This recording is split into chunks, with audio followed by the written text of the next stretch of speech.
श्री स्वामी समर्थ. श्री स्वामी समर्थ. ओम दिगंबराय नमः. प्रणाम गुरुदेव. परब्रह्माचे बाळ स्वामीसूत महाराज, आज यांच्याबद्दल मला आपल्याला काही प्रश्न विचारायचे आहेत. आजही अनेक स्वामी भक्तांना स्वामीसूत महाराजांबद्दलच्या बऱ्याच गोष्टी माहीत नाही आहेत. स्वामीसूत महाराज हे मुळात कसे होते, त्यांची स्वामीदेवांप्रती असलेली समर्पण भावना आणि विश्वास, त्यांचं प्रापंचिक आयुष्य. तर गुरुदेव, आपण या सर्व विषयांवरचे आपले विचार आणि सत्य आपल्या स्वामी भक्तांना सांगावे अशी मी आपल्याला प्रार्थना करते. श्री स्वामी समर्थ. तर माझा पहिला प्रश्न आहे आपल्याला गुरुदेव, की हरिभाऊ तावडे कोण होते आणि स्वामीसूत महाराज कोण होते? आपण स्वामीसूत महाराजांना समजून घेताना त्यांना एकच समजायचं की वेगळं? श्री स्वामी समर्थ. फार सुंदर प्रश्न विचारलास तुम्हाला. हरिभाऊ तावडे कोण होते आणि स्वामीसूत महाराज कोण होते? तर स्वर्गीय दाजीबा तावडे आणि काकूबाई तावडे यांच्या उदरी ज्या बाळाला जन्म मिळाला, म्हणजे जो देह जन्मास आला, जन्मदेहाचा असतो, त्या देहाचं नाव हरिभाऊ तावडे असं होतं. आता लौकिकदृष्ट्या पाहायचं म्हटलं तर हरिभाऊ तावडे आणि स्वामीसूत महाराज हे लौकिकदृष्ट्या एकच होते. मात्र अलौकिकदृष्ट्या पाहिलं तर हरिभाऊ तावडे हे त्या देहाचं नाव होतं आणि स्वामीसूत हे देहधारी होते. म्हणजेच काय, तर स्वामीसूत महाराज जे होते आहेत हे ते आत्मतत्व आहे. म्हणजेच काय, तर देहाकडे पाहिलं तर ते हरिभाऊ तावडे आहेत. देहाच्या पलीकडे जाऊन पाहिलं, देहाच्या पलीकडे म्हणजे स्थूल देह, सूक्ष्म देह, कारण देहाच्या पलीकडे जे आत्मतत्व आहे, त्या आत्मतत्वाला श्री स्वामीसूत महाराज असं म्हणतात. म्हणून जर लौकिकदृष्ट्या विचार केला तर दोघी एकच आहेत. अलौकिकदृष्ट्या मात्र विचार केला तर हरिभाऊ हे देहाचं नाव आहे आणि स्वामीसूत महाराज हे देहधारीचं नाव आहे. श्री स्वामी समर्थ. गुरुदेव, आपण आता जसं म्हणालात की स्वामीसूत महाराज हे आत्मतत्व होतं, तर स्वामीसूत महाराजांचं प्रारब्ध याबद्दल आपले काय विचार आहेत? त्यांच्या प्रारब्धाचा आणि त्यांच्या जीवनाचा काही कनेक्शन होता का? बर. श्री स्वामी समर्थ. कसं आहे बाळा, की जो जो जीव या भूतलावर देह धारण करून येतो, तो प्रत्येक जीव जो आहे तो अविद्येने बाधित असतो आणि तो अविद्येने बाधित असल्यामुळेच तो जीव आहे, अन्यथा तो शिव आहे.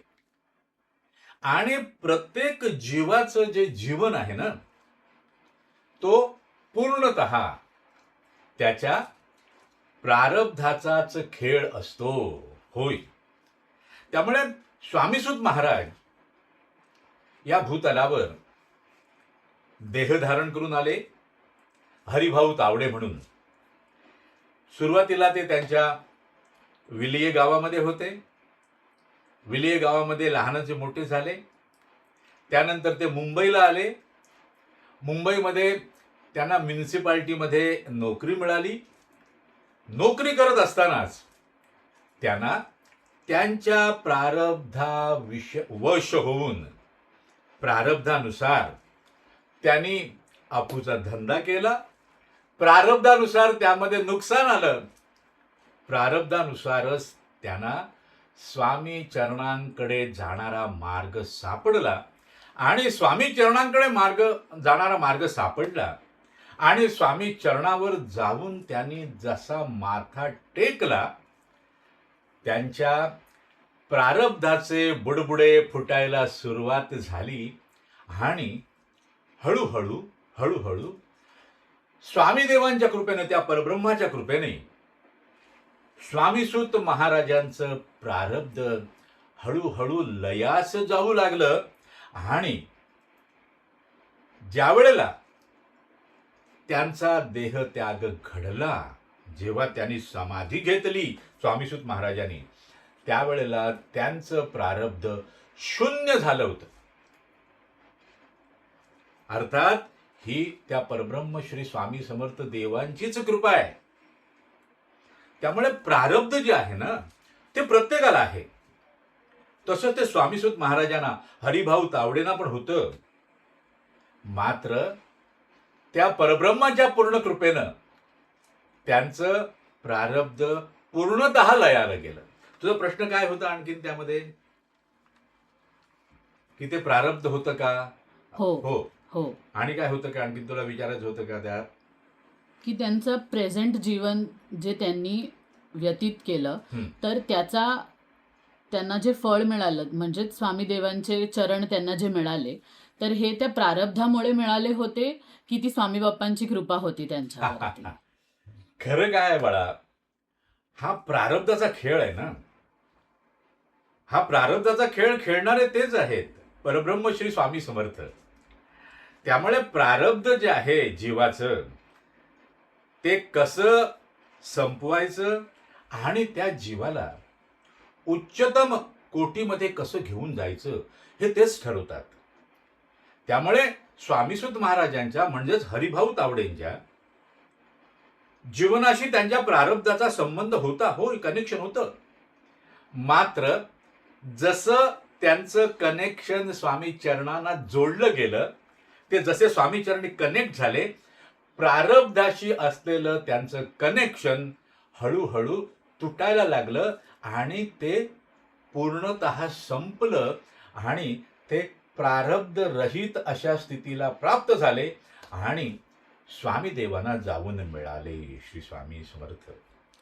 गुरुदेव, आपण आता जे म्हणालात की ते स्वामी देवांना जाऊन मिळाले, म्हणजेच परब्रह्मांना जाऊन मिळाले, तर असं म्हणू शकतो का आपण की स्वामीसूत महाराजांना मोक्ष मिळाला? श्री स्वामी समर्थ. फार सुंदर प्रश्न आहे बाळा तुझा. मोक्ष हा जो विषय आहे ना, मोक्ष हा अति गुंतागुंतीचा विषय आहे. कारण स्वामी देवांना जाऊन ते मिळाले म्हणजेच काय, तर त्या परब्रह्माशी एकरूप झाले, म्हणजेच ते आपल्या मुळाला जाऊन भेटले. कारण त्यांचं मूळ जे आहे ते स्वामी चरणाशीच आहे. स्वामीदेव हेच त्यांचं मूळ आहे आणि ते जाऊन त्या मुळाला भेटले. मात्र त्यांना पुन्हा या भूतलावर जन्म प्राप्त होणार किंवा नाही, किंवा त्यांना पुन्हा या भूतलावर पाठवायचं किंवा नाही, हे ठरवणारे ते आहेत परब्रह्म श्री स्वामी समर्थ. म्हणून महत्वाचा मुद्दा काय आहे की मोक्ष जो आहे ना, मोक्ष हा शब्दप्रयोग सापेक्ष आहे. कारण भगवंताला सुद्धा पुन्हा पुन्हा या भूतलावर यावं लागतं. तर मग इतर जीवांना त्या परब्रह्माच्या कार्यासाठी पुन्हा पुन्हा या भूतलावर यावं लागणारच. त्यामुळे मोक्ष मिळाला की नाही या प्रश्नाचं ठामपणे उत्तर देणं फार कठीण आहे. श्री स्वामी समर्थ. त्याला कारण देर इज नो मोक्ष in pure form. Shri Swami Samarth. Shri Swami Samarth. Gurudev, आता दुसरं माझं प्रश्न असे आहेत जे स्वामी सूत महाराजांच्या भक्तीविषयी आहेत. तर स्वामी देवांचे भक्त खूप होते, श्रेष्ठ भक्त, चोळप्पा महाराज, बाळप्पा महाराज, इतर भक्त. पण स्वामी देवांनी फक्त स्वामीसूत महाराजांनाच तू माझा सूत हो म्हणजेच माझा मुलगा हो असं का सांगितलं? त्यांच्या भक्तीमध्ये आणि इतर भक्तांच्या भक्तीमध्ये काही फरक होता का? श्री स्वामी समर्थ. फार छान प्रश्न आहे बाळा. कसं आहे की स्वामी चरणी कोण येतो? तर ज्याचा मागील अनेक जन्मांपासून, अनंत काळापासून स्वामी चरणांशी थेट संबंध आहे. कारण काय आहे की जीव जो आहे तो देह प्राप्त करतो, देह त्याग करतो, पुन्हा देह प्राप्त करतो, पुन्हा देह त्याग करतो, आणि असा त्या जीवाचा निरंतरपणे प्रवास चालू आहे. मात्र ते परमात्म तत्व जे आहे, जे परब्रह्म आहे, श्री स्वामी समर्थ, हे निरंतर आहेत. हे निरंतर आहेत. जसं भगवद्गीतेमध्ये भगवान श्रीकृष्णाने अर्जुनाला सांगितलं, अरे यापूर्वी तुझे आणि माझे अनेक जन्म झाले आहे, ते मला आठवतात, तुला आठवत नाही. भगवंताला का आठवतात? कारण ते परब्रह्म आहे, त्यामुळे त्याला सगळं ठाऊक आहे, भूत वर्तमान भविष्य. मात्र अर्जुन जो होता तो जीवदशेमध्ये होता, त्यामुळे त्याला ते आठवत नव्हतं. तसंच स्वामीसुत महाराज जे आहेत, यांना स्वामींनी तू माझा सूत हो असं म्हटलं, म्हणजे तू माझा मुलगा हो. आता मुलगा हो म्हणणं आणि तू मुलगा आहेस असं सांगणं यामध्ये लौकिकदृष्ट्या फरक आहे, अलौकिकदृष्ट्या नाही. कारण ते जे बाळ आहे ना, बाळ होतं हरिभाऊ तावडे, त्यावेळेला त्याला ते स्मरत नव्हतं की माझा स्वामी चरणांशी थेट संबंध आहे, मी स्वामी चरणाशी जोडलेला आहे, मी ह्या परब्रह्माचं बाळ आहे, हे त्यांना ठाऊक नव्हतं. म्हणून स्वामींनी त्यांना सांगितलं, अरे तू आमचा सूत हो. मात्र यामध्ये भक्त आणि अभक्त असा फरक आहे का? त्यावेळेला, त्या क्षणाला हा भक्त श्रेष्ठ आणि हा भक्त कनिष्ठ असं काही आहे का? तर यत्किंचितही नाही. कारण महत्वाचा भाग काय आहे की स्वामी चरणी कोणताच भेदभाव नाही. आणि भक्ती जर म्हटलं तर हा पूर्णतः व्यक्तिगत विषय आहे, वैयक्तिक आहे, अंतःकरणाचा विषय आहे. कारण भक्ती म्हणजे काय? तर अंतःकरण ते आत्मतत्व हा जो प्रवास आहे ना, त्यालाच भक्ती म्हणतात. त्यामुळे प्रत्येकाचं अंतःकरण वेगळं असतं, त्यामुळे त्यामध्ये स्फुरणारी, उदय पावणारी भक्ती सुद्धा प्रत्येकाच्या ठायी वेगवेगळ्या तीव्रतेची असते, म्हणून त्याला वेगवेगळी म्हटलं जातं. मात्र हा भक्त कमी भक्तिवाला आहे, हा भक्त जास्त भक्तिवाला आहे असं नाही. हे निरंतरपणे चालणारं नातं जे आहे, जे स्वामीसुत महाराजांचं आणि त्या परब्रह्म श्री स्वामी समर्थ देवांचं, त्या नात्याचा थेट संबंध आहे. आणि म्हणून स्वामी त्यांना तू माझा सूत हो असं म्हटलं. अरे तू माझा सूतच आहेस. खरं तर त्याला तेच सांगायचं होतं, अरे तू माझा सूतच आहेस, तू विसरलायस, तुला विस्मरण झालंय, कारण तू प्रपंचामध्ये अडकला आहेस. प्रपंचाच्या महासागरामध्ये तू गटांगळ्या खात असल्यामुळे तुला माझ्याशी असलेला थेट संबंध ज्ञात नाही अथवा स्मरत नाही. म्हणून स्वामी त्यांना तू माझा सूत हो असं म्हणाले. श्री स्वामी समर्थ. श्री स्वामी समर्थ. गुरुदेव, मग आपण असं म्हणू शकतो का की स्वामीसूत महाराजांचं जे अस्तित्व होतं या पृथ्वीवरती, ते संपूर्णपणे स्वामी देवांच्या भोवतीच होतं का? त्या व्यतिरिक्तही त्यांचं काही अस्तित्व आहे? श्री स्वामी समर्थ. आता अस्तित्व कोणाचं, हा अत्यंत महत्वाचा असा प्रश्न आहे. म्हणजे अस्तित्व देहाचं का आत्मतत्वाचं? देहाचं अस्तित्व म्हटलं तर ते त्या देहापुरतंच मर्यादित असतं. त्यामुळे ज्या देहाला हरिभाऊ तावडे हे नाव होतं, त्या देहाचा विचार केला तर त्या देहाचं अस्तित्व त्या देहापुरतंच होतं. मात्र जे स्वामीसूत होते, जे ते आत्मतत्व होतं, त्यांच्या अस्तित्वाचा जर विचार केला तर अत्यंत महत्वाची गोष्ट काय, की आत्मा एकच आहे. आणि स्वामीसूत महाराज जे होते, त्यांचं स्वामी चरणाशी असलेलं नातं एवढं घट्ट होतं, प्रदीर्घ होतं, निरंतर होतं. त्यामुळे त्यांना स्वामीने व्यतिरिक्त त्यांच्याकडे त्यांचं स्वतःचं अस्तित्व शिल्लकच राहिलं नाही. कारण जिथे पाहतात तिथे स्वामी दिसत आहेत. कारण त्यांची स्थिती तशी निर्माण झाली होती की जिथे पाहतात तिकडे स्वामी आहेत. मग स्वामीने व्यतिरिक्त त्यांच्याकडे काहीच नव्हतं. त्यामुळे स्वामीने व्यतिरिक्त त्यांचं स्वतःचं असं अस्तित्व शेष राहिलं नाही. कारण ते स्वामी चरणी एकरूप झाले. ते स्वामींना जाऊन मिळाले होते. श्री स्वामी समर्थ. गुरुदेव, आपण आता जसं म्हणालात की स्वामीसूत महाराज स्वामीदेवांना जाऊन मिळाले, त्यांचं अस्तित्व हे संपूर्ण स्वामीदेवांच्याच भोवती होतं. मग अशी जी भक्ती असते ती खूप, म्हणजे असा जो भक्त असतो तो खूपच श्रेष्ठ असतो.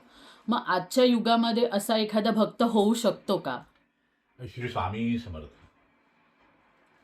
हे काय आहे की पहिली गोष्ट म्हणजे काय आहे की विश्वामध्ये सगळीकडे प्रारब्धाचा खेळ चालू आहे.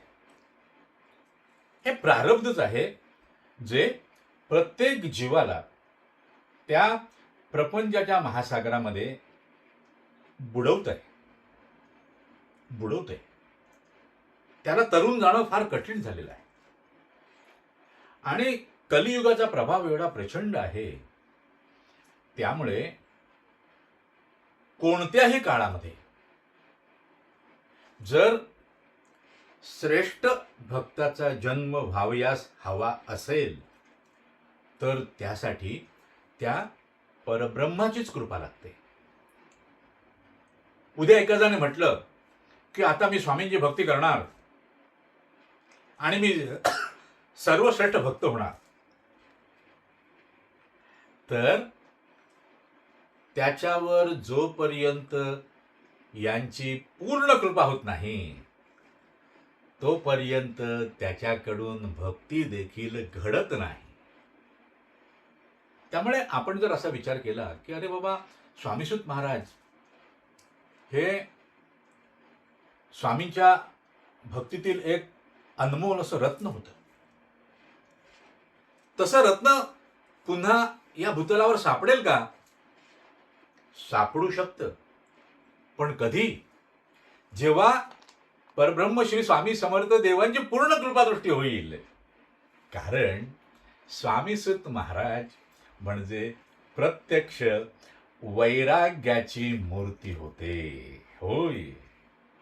आणि आजकाल वैराग्याची मूर्ती होणं हे केवळ त्यांच्या हातात आहे, कुठल्याच जीवाच्या हातात नाही. कारण वैराग्य हे बाह्य अंगावर अवलंबून नाही, ती अंतरंगाची स्थिती आहे. आणि ती स्थिती निर्माण होण्यासाठी यांची कृपा हवी, त्याशिवाय काही होत नाही. श्री स्वामी समर्थ. गुरुदेव, आपण आता जसं म्हणालात की स्वामीसूत महाराज वैराग्याची मूर्ती होते. होय. तर मला असा प्रश्न आहे की आपण आपल्या स्वामी भक्तांना जसं सांगता की वैराग्य आणि प्रपंच एकत्र होऊ शकतो, मग स्वामीदेवांनी स्वामीसूत महाराजांना वैराग्य का दिलं? इथे एक गोष्ट मी तुला करेक्ट करू इच्छितो बाळा, हां. की स्वामी भक्तांशी माझा जो काही संवाद चालतो प्रवचनातून किंवा इतर माध्यमातून, स्वामी भक्तांना स्वामींच्या कृपेने असं सांगितलं जातं माझ्याकडून, म्हणजे तेच सांगून घेत असतात, वधून घेत असतात की प्रपंच आणि परमार्थ एकत्र होऊ शकतं. अच्छा. तो परमार्थ आहे. परमार्थाविषयी बोललोय मी, वैराग्याविषयी नाही म्हटलं. कळलं ना? कारण वैराग्य हा जो विषय आहे ना, हा अत्यंत पराकोटीचा आहे. आणि परमार्थ जे आहे, परमार्थ जो घडतो तो टप्प्याटप्प्याने घडू शकतो. म्हणून प्रपंच आणि परमार्थ एकत्र करता येतो, असं आपलं म्हणणं आहे श्री स्वामी समर्थ. पण माझा परत तोच प्रश्न असेल की स्वामीदेवांनी स्वामीसूत महाराजांनाच वैराग्य का दिलं?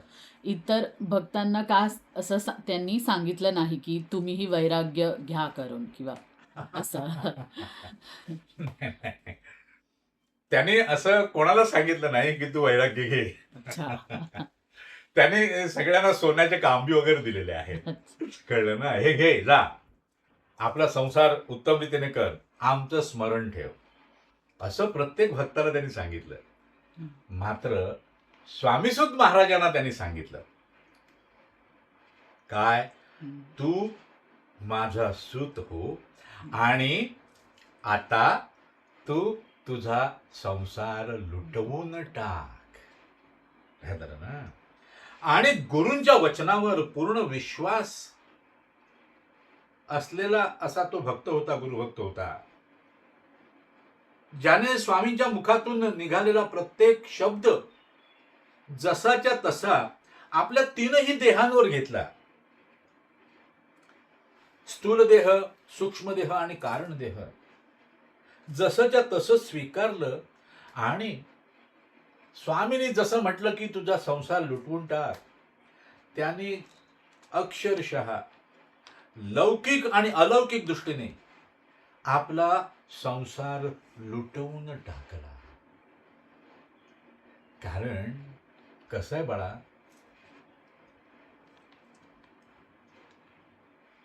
कोणावर काय कृपा करावी हे त्या परब्रह्मालाच कळतं.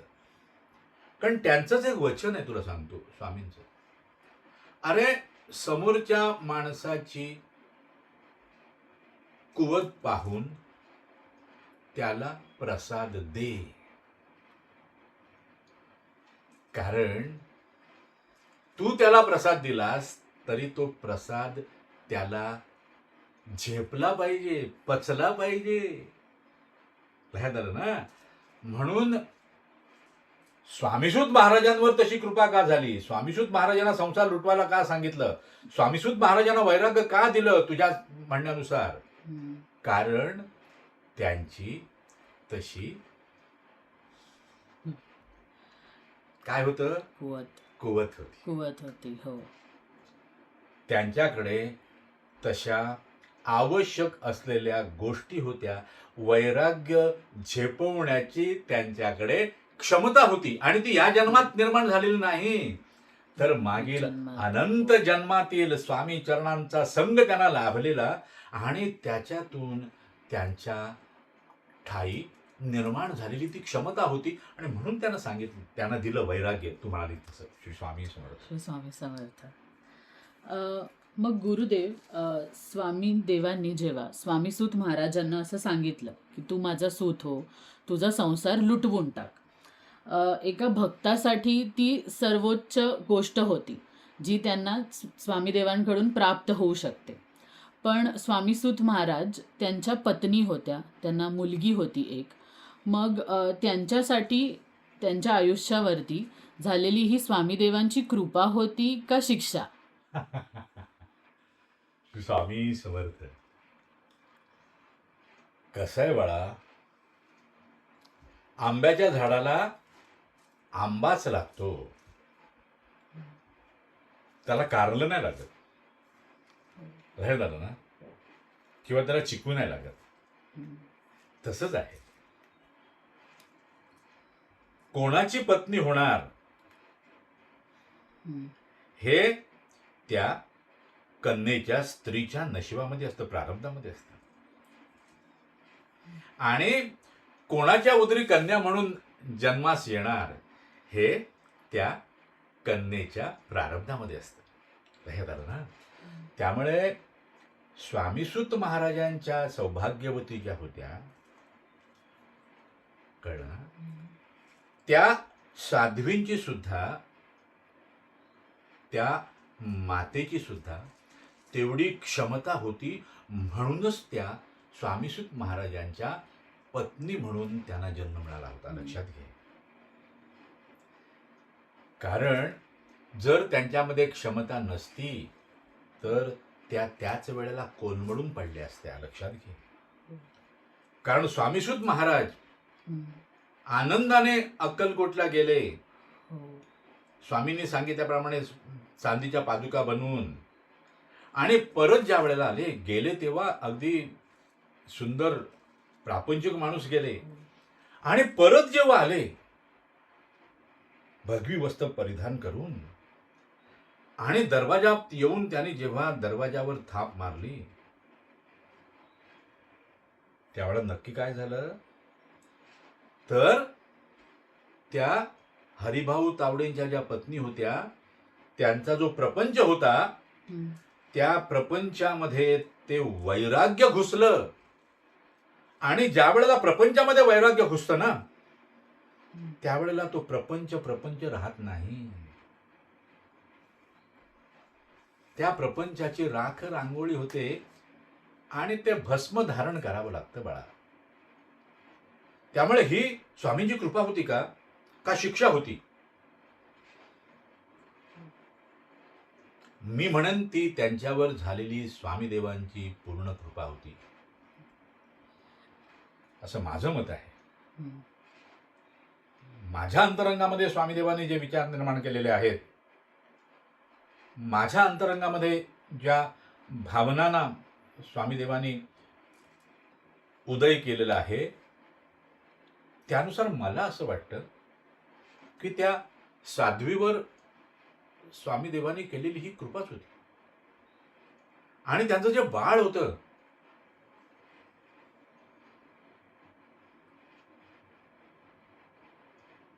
म्हणजे एका वैराग्याची कन्या म्हणून जीवन व्यतीत करणं ही सोपी आणि साधी गोष्ट नाहीये बाळा. हे झालं ना. हो. सोपी आणि साधी गोष्ट नाही. हो. चंद्राची शीतल छाया आनंददायी असते, पण सूर्य जेव्हा डोक्यावर येतो आणि उन्हामध्ये जर उभं करून ठेवलं तर त्याचे चटके कसे बसतात हे उन्हात उभं राहणाऱ्या जीवाला माहिती आहे. हे झालं ना. तसंच आहे हे. ही शिक्षा अजिबात नव्हती, कारण ते कोणाला शिक्षा करत नाही. हे प्रत्येकावर कृपा करतात बाळा. हो. लौकिक दृष्ट्या पाहिलं तर आपण काय म्हणणार आहे, काय त्यांच्या संसाराचं सगळं हे झालं ते झालं ते झालं ते झालं. हो. पण अलौकिक दृष्ट्या पाहिलं तर ती त्यांची कृपाच आहे. आणि आज 150 वर्ष होऊन गेल्यानंतर सुद्धा स्वामीसूत महाराजांना समाधिस्थ होऊन 150 वर्षांपेक्षा अधिक काळ उलटलाय, तरी सुद्धा आज आपण इथे बसून त्यांच्या कृपेने त्यांच्याविषयी चर्चा करतोय, हो. त्यांच्या पत्नीविषयी चर्चा करतो, त्यांच्या कन्येविषयी चर्चा करतोय. हो. मग ही स्वामीदेवांची त्यांच्यावर कृपा होती की त्यांना झालेली शिक्षा होती? कारण त्यांचे समकालीन जे असतील, अगदी हरिभाऊ तावडेंचे भाऊ वगैरे असतील, त्यांच्याविषयी कोण कुठे बोलतं का? त्यांच्या तावडे कुळातील इतर लोक असतील, त्यांच्याविषयी कोण कुठे बोलतं का? पण स्वामीसुतांविषयी बोललं जातं, त्यांच्या पत्नीविषयी बोललं जातं, त्यांच्या कन्येविषयी बोललं जातं. मग ही स्वामींची कृपाच आहे, दुसरं काही नाही बाळा. श्री स्वामी समर्थ. श्री स्वामी समर्थ. श्री स्वामी समर्थ. गुरुदेव, आपण आता म्हणालात की प्रारब्धाचा खेळ असतो, तर स्वामी भक्तांच्या आयुष्यामध्ये हा जो प्रारब्धाचा खेळ चाललेला असतो, ज्यामुळे त्यांना बऱ्याच गोष्टींना सामोरं जावं लागतं, तर त्यामध्ये स्वामीदेवांची कृपा ही महत्वाची ठरते का? श्री स्वामी समर्थ. कसं आहे बाळा, बघ, आपण बुद्धिबळाच्या खेळाचं उदाहरण जर घेतलं तर त्या बुद्धिबळाच्या पटावर ते प्यादं असतं, हत्ती असतो, उंट असतो, हं. घोडा पण असतो, हो. वजीर असतो, राजा असतो. बरोबर. हो. कसं होतं की एखाद्या प्याद्याने समोरच्या प्याद्याला मारलं तर ते प्यादं त्याला मारतात की खेळणारा त्या प्याद्याला मारतो, हा अत्यंत महत्वाचा विषय आहे. हां. तो खेळणारा मारतो. पण होतं काय की कधी कधी तो खेळणारा जर सक्षम असेल, सामर्थ्यशाली असेल, हुशार असेल, तर त्याच्याकडे असलेलं प्यादं समोरच्या वजिराला किंवा राजाला सुद्धा शह देतं. बरोबर. हो. पण म्हणून त्या प्याद्याने जर उड्या मारल्या, अरे मी राजाला शह दिला, मी राजाला शह दिला, तर ते पूर्णतः खोटं आहे. हो. म्हणजेच काय की जीव जे संसार सागरामध्ये गटांगळ्या खातायत, हा प्रकृतीचा सागर आहे. संसार सागर म्हणजे प्रकृतीने निर्माण केलेला आहे. हो. कळलं ना. ही अविद्या आहे. हं. लोक त्याला माया पण म्हणतात. कळलं ना. माया ईश्वराला बाधित करते, ती माया जीवांना बाधित करते, ती अविद्या. हा अविद्येचा सगळा खेळ आहे. कळलं ना. मग त्यामध्ये ज्या सोंगट्या आहेत ना, ते सगळे हे जीव आहेत. काय झालं. मग त्यामध्ये स्वामी भक्त आहेत. पण जर स्वामी भक्ताला कळलं की अरे बाबा, प्रयत्न मी जरी केले हं. तरी फळ देणारे ते आहेत. हो. ते लक्षात येत आहे. हो. हो. हो. प्रयत्न करणंच आपल्या हातात आहे, हो. फळ ते देणार आहेत. हो. म्हणून भगवंताने त्या अर्जुनाला सांगितलं ना, हो. कर्म करत राहा, फळाची अपेक्षा ठेवू नकोस. म्हणजेच काय हो. की मला अमुक एक फळ मिळायला पाहिजे असं म्हणू नकोस. हं. मात्र तुला अमुक एक फळ द्यायचं त्याने ठरवलं तर ते निश्चित देणार. कारण खेळाडू ते आहेत. कुठल्या प्याद्याला कुठे ठेवायचं नेऊन याचं सगळं नियोजन त्यांचं असतं. त्यामुळे स्वामी भक्तांच्या जीवनामध्ये जे प्रश्न निर्माण होतात, प्रत्येकाच्या जीवनामध्ये होतात. कारण प्रारब्धवश आहेत सगळे. प्रारब्धाशिवाय कोणीच नाही. कारण प्रारब्ध नसेल तर तो भूतलावर येणारच नाही. फार काळ बसून राहील तिकडे त्यांच्या संगतीत. लय झालं. प्रारब्ध आहे. हो. मग प्रारब्धाच्या खेळामध्ये कोणालाच माहित नाही हा खेळ काय चाललाय. तो बरोबर. हे कोणालाच माहित हो. नाही खेळ काय चाललाय. पण हो. त्यांना माहिती आहे. मग ज्यांना माहित आहे त्यांच्याकडे जायला पाहिजे ना. हो. हो. ज्यांना माहित आहे हो. त्यांच्याकडे जायला पाहिजे ना. हो. आता एखाद्या माणसाला आजार झाला शरीराला, त्याच्या मग ताप येतोय हो. आणि तो जर टेलरकडे गेला तर होईल का. त्याला डॉक्टरकडे जायला पाहिजे. हो. अगदीच. तसंच आहे. प्रारब्धाच्या खेळामध्ये गटांगळ्या खातोयस तर तो जे खेळ खेळतात त्यांच्याकडे जा ना बाबा. त्यांचे चरण धर, त्यांचं नाम घे. त्यांनी कृपा केली तर प्रपंचाच्या महासागरामध्ये किती जरी मोठ्या लाटा आल्या तरी तुला ते बुडू देणार नाहीत. तुला सही सलामत पैल तीर करून देणार. म्हणून जे प्रश्न निर्माण होतात, या समस्या निर्माण होतात, जी परिस्थिती निर्माण होते, त्या परिस्थितीला सामोरं जायचं स्वामी भक्तांनी. त्या परिस्थितीकडे पाठ करायची नाही आणि त्यांना शरणागत व्हायचं. त्यांना शरणागत व्हायचं. परिस्थितीवर निश्चितपणे मात करणार. आणि जेव्हा त्यांना वाटतं की अरे हा माझा भक्त थोडा कमजोर वाटतोय, ते स्वतः येतात,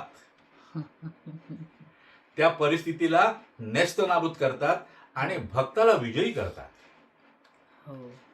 फक्त भक्ताने हे लक्षात ठेवायचं, हा विजय त्यांचा आहे, त्यांच्यामुळे मला प्राप्त झालाय, अन्यथा माझं त्यात काही नाही, हे भक्ताने लक्षात ठेवावं. श्री स्वामी समर्थ. श्री स्वामी समर्थ.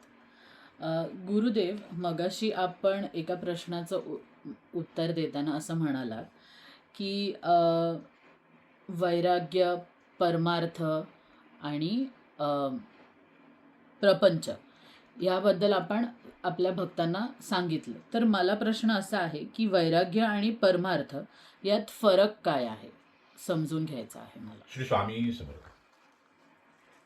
वैराग्य ही एक अंतरंगाची स्थिती आहे. बाह्य अंगाचा त्याच्याशी यत्किंचितही संबंध नाही. रूप कसंही जरी दिसत असलं तरी कालवा कालव जी आहे ती आतमध्ये असते. मग ती थांबली आहे की नाही हा अत्यंत परवलीचा प्रश्न आहे. वैराग्य ही अंतरंगाची स्थिती आहे आणि ती अशी स्थिती आहे जी दोलायमान नाही, जी स्थिर आहे. जी स्थिर आहे म्हणजेच काय, तर अशा स्थितीमध्ये कोणतीच आसक्तीही नाही आणि कसलाच त्यागही नाही. आसक्तीही नाही आणि त्यागही नाही. अनेकांना असं वाटतं की वैराग्य म्हणजे ही त्यागाची भावना आहे. वैराग्य ही अशी स्थिती आहे जिथे आसक्ती नाही आणि त्यागही नाही. आता कदाचित एखाद्या भक्ताच्या मनामध्ये असा प्रश्न निर्माण होऊ शकतो, अरे त्याग नाही मग वैराग्य कसं? कारण ज्याच्या ठायी वैराग्य दृढ होतं तो आत्मतत्वाच्या दिशेने क्रमण दृढतेने करू लागतो आणि त्याच्या लक्षात येतं की त्यागण्यासाठी माझं काहीच नाही. जर माझं काहीच नाही तर मी त्यागणार काय? त्यामुळे वैराग्य ही अशी स्थिती आहे जिथे ना त्याग आहे ना आसक्ती आहे आणि ती अंतरंगाची स्थिती आहे. परमार्थ जो आहे तो परम अर्थ, माणूस जीव दशेमध्ये जगणारा जो माणूस आहे तो अर्थार्जन करत असतो. त्याला वाटत असतं की मला अर्थ प्राप्त झाला तर माझा प्रपंच उत्तम रीतीने होईल. मात्र इथे परम अर्थ आहे. परम अर्थ म्हणजे जी मुक्तीची स्थिती आहे. त्यामुळे परमार्थ जे आहे हा मनुष्य जीवनाचं सार्थक करणार आहे आणि वैराग्य जे आहे हे त्या परमार्थाच्या दिशेने जाण्यासाठी असलेला एक महामार्ग आहे. मात्र परमार्थ, प्रपंच आणि परमार्थ म्हणताना आपला काय उद्देश आहे, तर प्रपंच नेटका केला तर काय होतं, तर आपलं चित्त जे आहे त्यामधील अस्वस्थता कमी होते आणि आपण त्या परमात्म्याच्या भक्तीमध्ये अधिक दृढतेने संलग्न होतो. भक्तिरसामध्ये बुडून जातो आणि भक्तिरसामध्ये जो बुडला त्याला परमार्थ साध्य होणं त्यांच्या कृपेने शक्य होऊ लागतं. श्री स्वामी समर्थ. श्री स्वामी समर्थ. गुरुदेव, आता मला स्वामीसूत महाराजांबद्दल अजून एक प्रश्न आहे. स्वामीसूत महाराज जेव्हा आजारी होते आणि स्वामींनी त्यांना बोलावलं होतं तेव्हा स्वामीसूत महाराज गेले नाहीत, तर तो त्यांचा अहंकार होता का त्यामागे? श्री स्वामी समर्थ. बाळा, मी मगाशी म्हटलं स्वामीसूत महाराज म्हणजे वैराग्याची मूर्ती. हो. स्वामीसूत महाराज म्हणजे वैराग्याची मूर्ती आणि वैराग्याच्या दरवाजात सुद्धा उभं राहण्याची हिम्मत अहंकारामध्ये नाही. अहंकार कितीही प्रबळ असू द्या अथवा तो कमजोर असू द्या, वैराग्याच्या दरवाजात तो कधीच उभा राहू शकत नाही. कारण वैराग्याच्या दरवाजात जेव्हा जेव्हा अहंकार जाऊन उभा राहिला तो अहंकार त्या वैराग्याच्या तप्ततेने भस्म झाला. त्यामुळे स्वामीसूत महाराजांना जेव्हा स्वामींनी बोलावलं तेव्हा स्वामीसूत महाराज का गेले नाहीत, यामागे त्यांचा अहंकार नसून त्यांची तीव्र भक्ती आहे.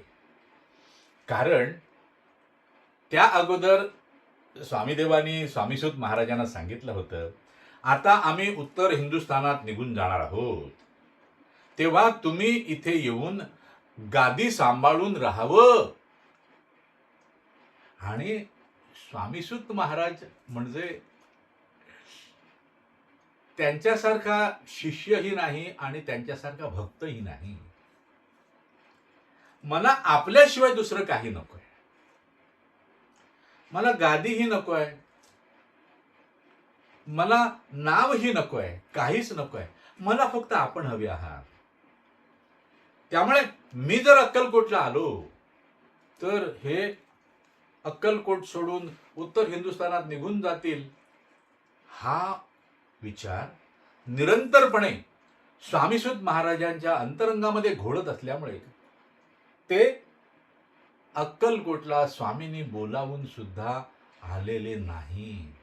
आणि त्याच्या मागे त्यांचा अहंकार यत्किंचितही नव्हता. कारण ज्या भक्ताचं पूर्ण समर्पण घडलेलं आहे त्या परब्रह्माच्या चरणाशी, त्या पूर्ण समर्पणानंतर त्याच्या ठाई कोणत्याच प्रकारचा अहंकार उदय पावणं केवळ अशक्य आहे. श्री स्वामी समर्थ. गुरुदेव, म्हणजे माफ करा, मी आपल्याला हा प्रश्न परत एकदा विचारणार आहे.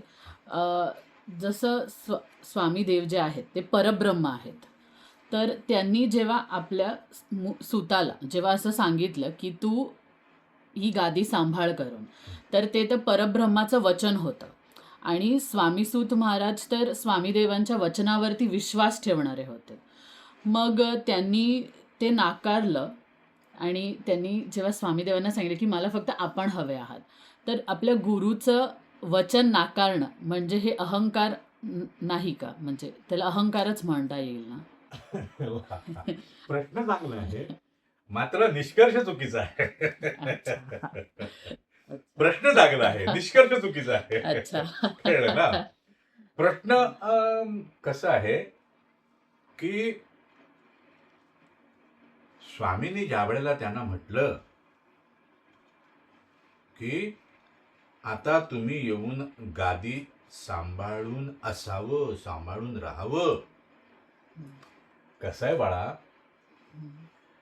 की आता भारतातून परदेशात जायचं असेल, बरोबर, हां. अमेरिकेत जायचं आहे असं समजूया आपण, हो तर एक तर पासपोर्ट हवा हो आणि विजा पण हवा. हो अगदी हो.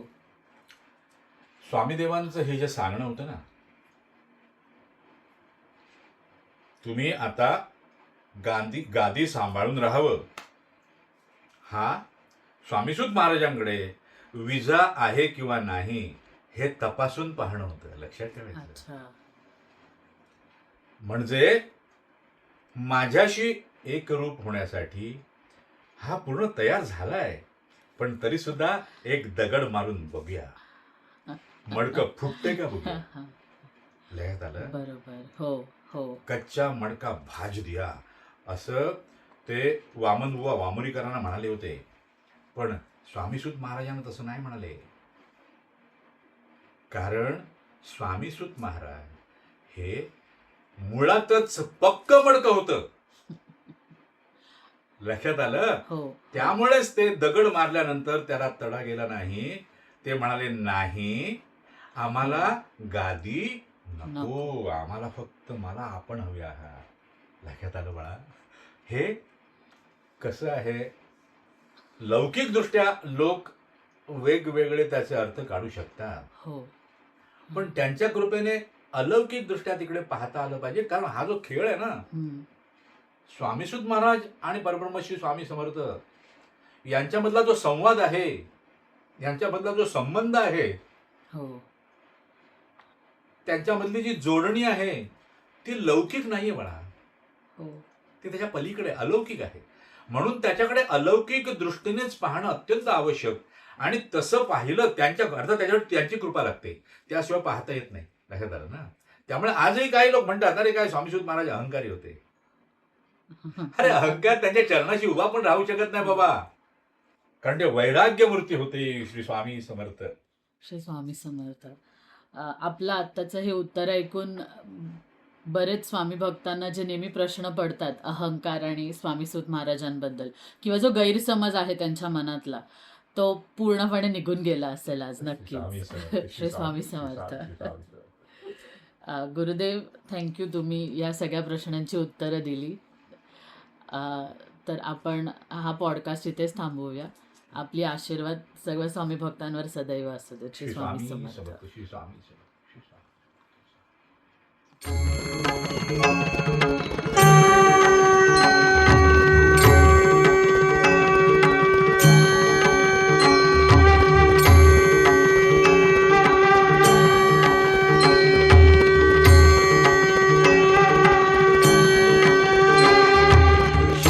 स्वामी समर्थ. जय जय स्वामी समर्थ. श्री स्वामी समर्थ. जय जय स्वामी समर्थ.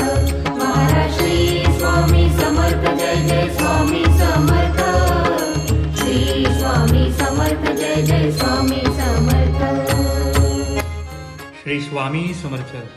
श्री स्वामीदेव आणि सतीमाता भेट. परब्रह्म श्री स्वामी समर्थांनी गुरुदेव श्री दास दिगंबर स्वामींना दिलेल्या आदेशानुसार शुक्रवार दिनांक 28 ऑगस्ट 2026 रोजी श्री स्वामीदेव पालखीत विराजमान होऊन श्री सतीमातेची भेट घेतील. पालखी परिक्रमा दुपारी 4 वाजता आरंभ होईल.